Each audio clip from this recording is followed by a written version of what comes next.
Hey everyone, welcome to today's Explainer.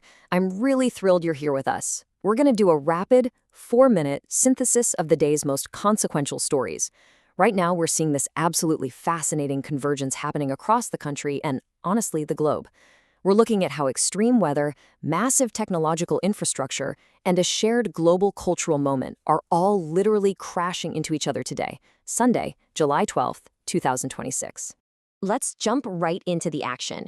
This morning's briefings had this incredible quote: America enters Sunday with heat resilience, infrastructure capacity, and disciplined execution forming the immediate operating picture. So what does that actually mean for us? Well, it perfectly captures the intense, real-time tension we're facing right now.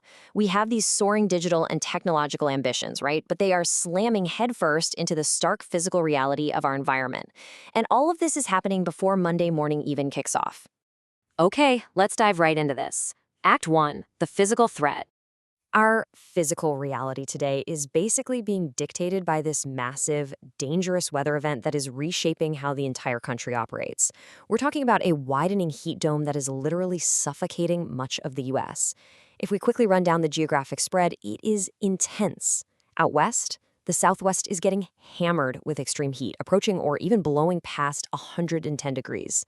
Moving inland, that dangerous heat is expanding right into the Central Plains, dragging scattered severe thunderstorms along its edges.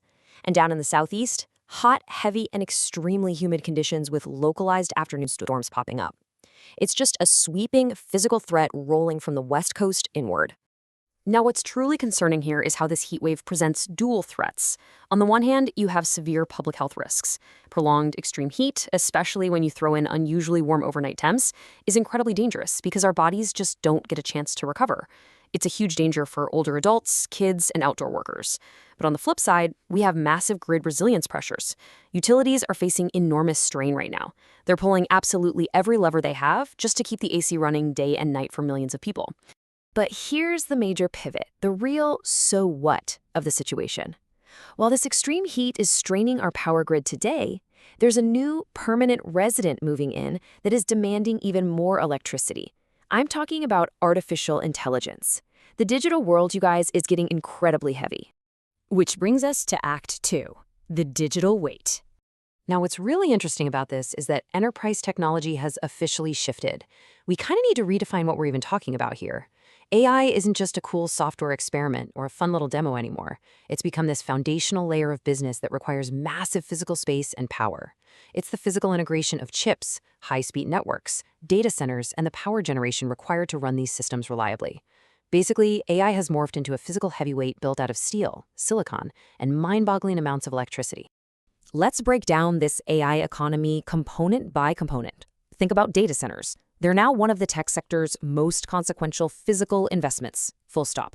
Then you have semiconductors, which really reflect the absolute massive scale of this global build-out. High-speed networking, that is just as crucial as raw processor power nowadays. And finally, energy generation. This whole boom is driving utilities to completely rip up and revise their long-term electricity forecasts.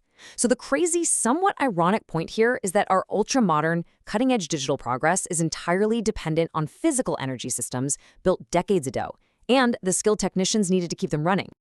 I know, that is a lot of heavy infrastructure and geopolitical tension to take in all at once. But beneath all that weight, we're actually seeing a surprisingly durable commercial and cultural momentum happening at the exact same time worldwide. So let's take a quick breather and look at how the world is coming together to blow off some steam. And that brings us to Act 3, the cultural release. If you were awake overnight, you know exactly what I'm talking about, because the global sports conversation is absolutely buzzing today. And this brilliantly illustrates the sheer drama of last night's World Cup matches. Both quarterfinals went into extra time. No way, right? Argentina kept their pursuit of consecutive championships alive with a wild 3-1 extra time victory over Switzerland. And meanwhile, England battled Norway, coming away with a gritty 2-1 win after extra time, totally driven by 2 huge goals from Jude Bellingham.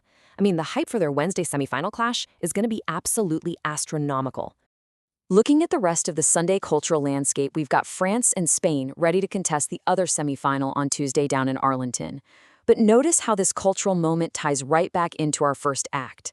Because of that extreme heat dome we talked about earlier, Sunday recreation is shifting heavily toward indoor venues and evening events. Places like movie theaters, museums, libraries, and science centers, they aren't just for entertainment or learning today. They've literally become vital indoor gathering spaces and cooling centers for communities just trying to stay safe and beat the heat. You see, it's like a giant puzzle. Everything is connected. The extreme weather pushing us indoors, the cultural events we're all streaming on our screens, and the massive, power-hungry AI infrastructure making all of those digital experiences possible in the first place. It really leaves us with one incredibly important question to ponder as we head into the week. As our digital ambitions continue to grow, can our physical infrastructure, our grids, our data centers, our very environment actually keep up? Think about that today. Thank you so much for joining me on this explainer, and as always, keep learning.